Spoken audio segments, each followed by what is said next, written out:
কোটা সংস্কার আন্দোলনকে কেন্দ্র করে বাংলাদেশে যে একটা অস্থিতিশীল পরিবেশের সৃষ্টি হয়েছে সেটা সম্পর্কে আমরা সবাই অবগত আছি। এটা নিয়ে নতুন করে আর বলার কিছু নেই। স্কুল কলেজ বন্ধ, ইন্টারনেট বন্ধ থাকাতে বাচ্চারা কিন্তু কিভাবে সময় কাটাচ্ছে দেখেন। ইন্টারনেট না থাকলে হয়তো ওরা বিভিন্ন ক্রিয়েটিভ কাজকর্মে মনোযোগ দিত। ইন্টারনেট থাকাতে বাচ্চারা মোবাইল গেমসে আসক্ত হয়ে গেছে। সব বাসাতেই একই অবস্থা। আমার বাসার বাচ্চারা দেখুন কি করছে।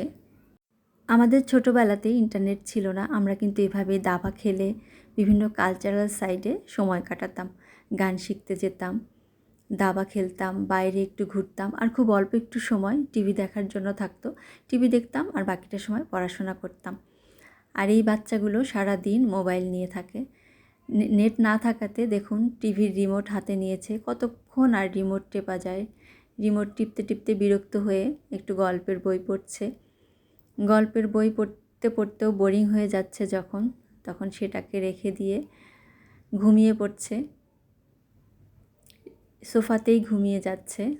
কি করবে ভেবে পাচ্ছে না। টিভি দেখছে, টিভি দেখতে দেখতেই ঘুমিয়ে পড়েছে। বাকি সময়গুলো আমি ওদেরকে নিয়ে এবার বসিয়েছিলাম, একটু গান করো। আমার ছেলেরা গান শিখেছে, তবলা শিখেছিল। বড় ছেলেটা তবলাও পারে, বড় ছেলেটা গানও শিখেছিল। তো আমি এই সময়গুলো ওদেরকে নিয়ে গান করিয়েছি। স্কুল বন্ধ থাকলে আসলে এসবে বেশ সময় পায়। সময় আসলে সবসময় করে নেওয়া যায় যদি ইচ্ছেটা থাকে।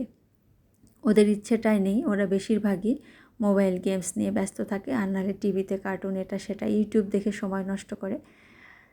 যে তবলা নিয়ে বসেছে, আমিও ওর সাথে সঙ্গত করছি।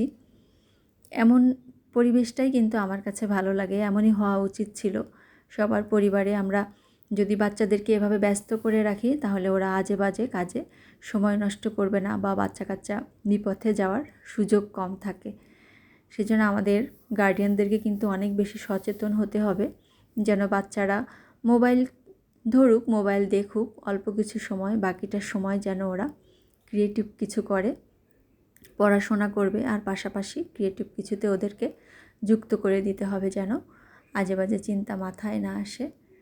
ভালো কিছু করুক, ভালো পথে থাকুক। অনেক সন্তানই বিপথে চলে গেছে, বাবা মায়ের তাদের জন্য কিন্তু প্রচুর টেনশন হয়, ভবিষ্যৎ কি তাদের এটাও ভেবে পায় না অনেকেই। সেই জন্য আমাদের উচিত বাচ্চাদেরকে সঠিক পথে রাখা, সঠিকভাবে মানুষ করা। এটা একজন সচেতন বাবা মায়ের দায়িত্ব।